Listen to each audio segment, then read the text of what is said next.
Karibuni katika vipindi vyetu vya ndoto na nyota.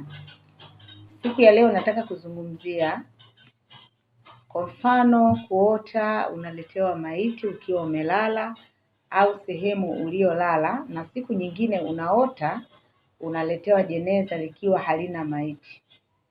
Hiyo maana yake ni kwamba unaashiriwa kuishi maisha marefu.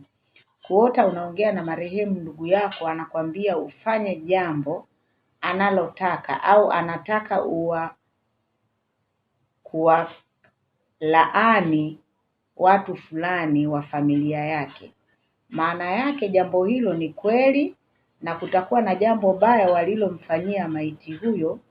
Kama amewataja watu hao, zungumza nao, watakuambia ni kweli kabisa, la sivyo watapata matatizo. Kuota unazingirwa na nyoka, unapiga kelele mpaka watu wakaamka katika ndoto, ni ishara ya adui, ushirikina, uchawi na kuzingirwa. Maana yake anakudhibiti au kukuvurugia mambo yako au mipango yako. Ukiota unasafiri mara kwa mara kwenye basi na barabara ndefu, maana yake ni kusafiri. Maana ya kusafiri kwa ujumla ni kumaanisha mabadiliko ya hali fulani kimaisha, mazingira, au kugundua hali na tabia za watu.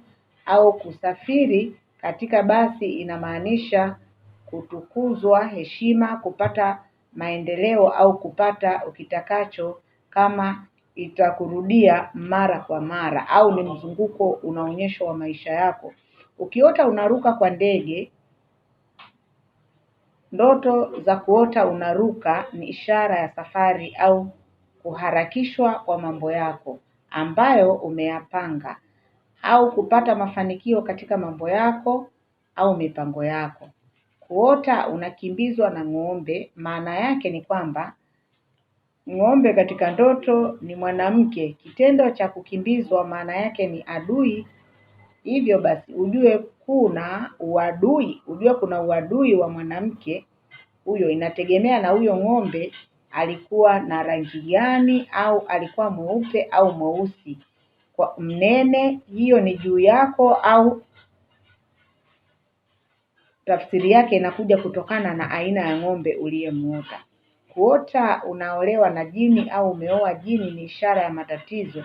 Jini katika ndoto ni ishara ya uongo, ujanja, uchawi, mazingaombwe, ulevi, dini za uongo, wizi au kukosa uaminifu. Sasa ukiota hivyo utapata matatizo ya kukamatwa au kufukuzwa kazi kwa sababu ya kugushi, wizi au kukosa uaminifu katika kazi yako. Hizi ni ndoto fupi mchanganyiko. Tutakuomba uendelee kufuatia chaneli zetu za YouTube, TikTok pamoja na Facebook kwa kuandika Mnajimu Kulthum na Siri za Nyota. Pia tunakukaribisha kupata huduma katika ofisi zetu zilizoko Kifuru karibu na shule ya msingi. Utatupigia namba za simu kwa namba 0713340948 ambayo ipo kwenye WhatsApp, na 0765407433 pia utatupata kwenye WhatsApp kwa wale ambao wako nje ya nchi pia, na namba nyingine ni 0787432148. Karibuni sana kwa wale wenye matatizo mbalimbali.